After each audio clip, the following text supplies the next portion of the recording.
The Trapper is an original killer and face of the game Dead by Daylight. He is the greatest proof that the only thing that behavior fucks harder than its own game code is its power curve.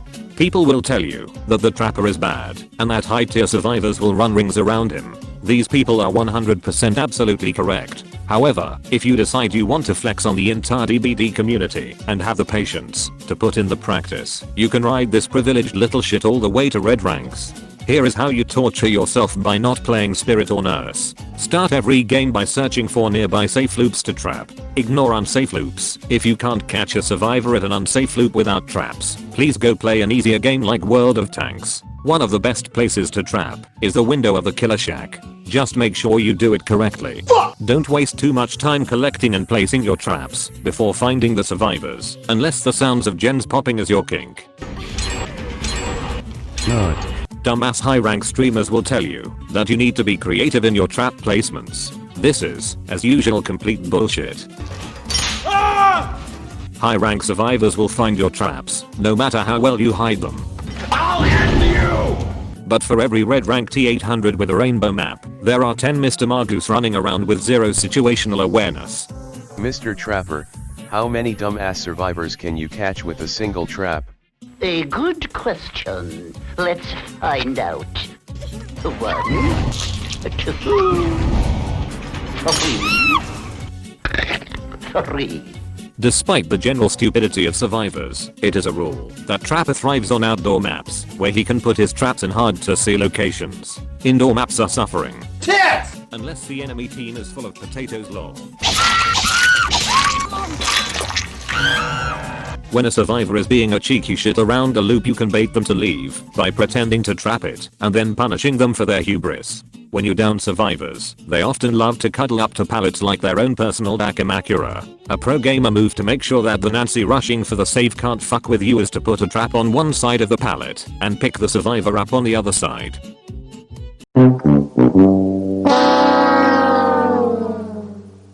Trapped survivors make great bait mate, especially for other survivors with a hero complex. Take advantage of their stupidity and altruism for easy downs.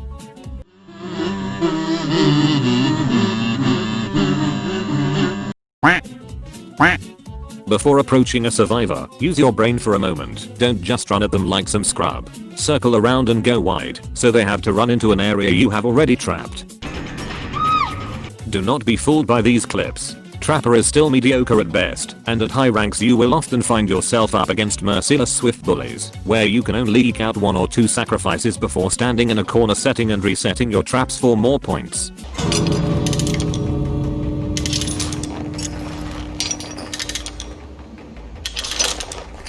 Here are the add-ons you should always buy. Any bag add-on. The Trapper without a bag add-on is painfully slow in setting up, and this mere requirement is just more proof that he needs some love. Bloody coils. This will punish those boosted shits who follow you around fondling your traps all night. Honing stone, so you don't have to rush all the way across the map because some dumb shit ran into an obvious trap. You can also pair it with padded jaws if you want to style on high tier swifts. Iridescent stone. If you trap the entire map and somebody disarms them, you don't have to keep wasting time relocating or rearming them.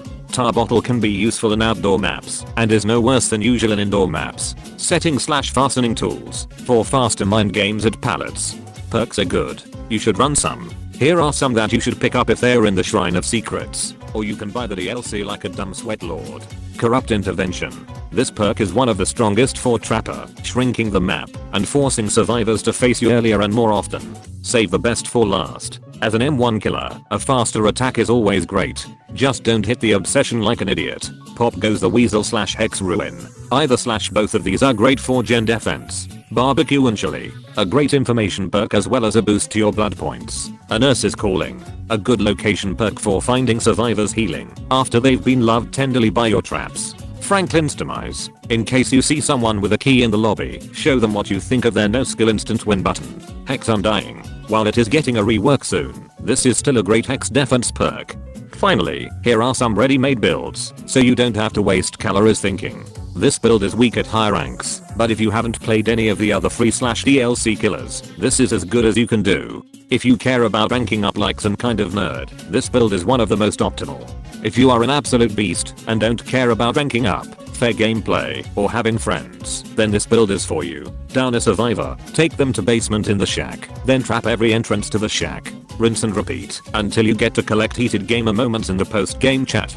This is the correct way to play the trapper. You are now a privileged little shit. Go out there and feel the incomparable rush of pushing a survivor into a trap you set up at the beginning of the game.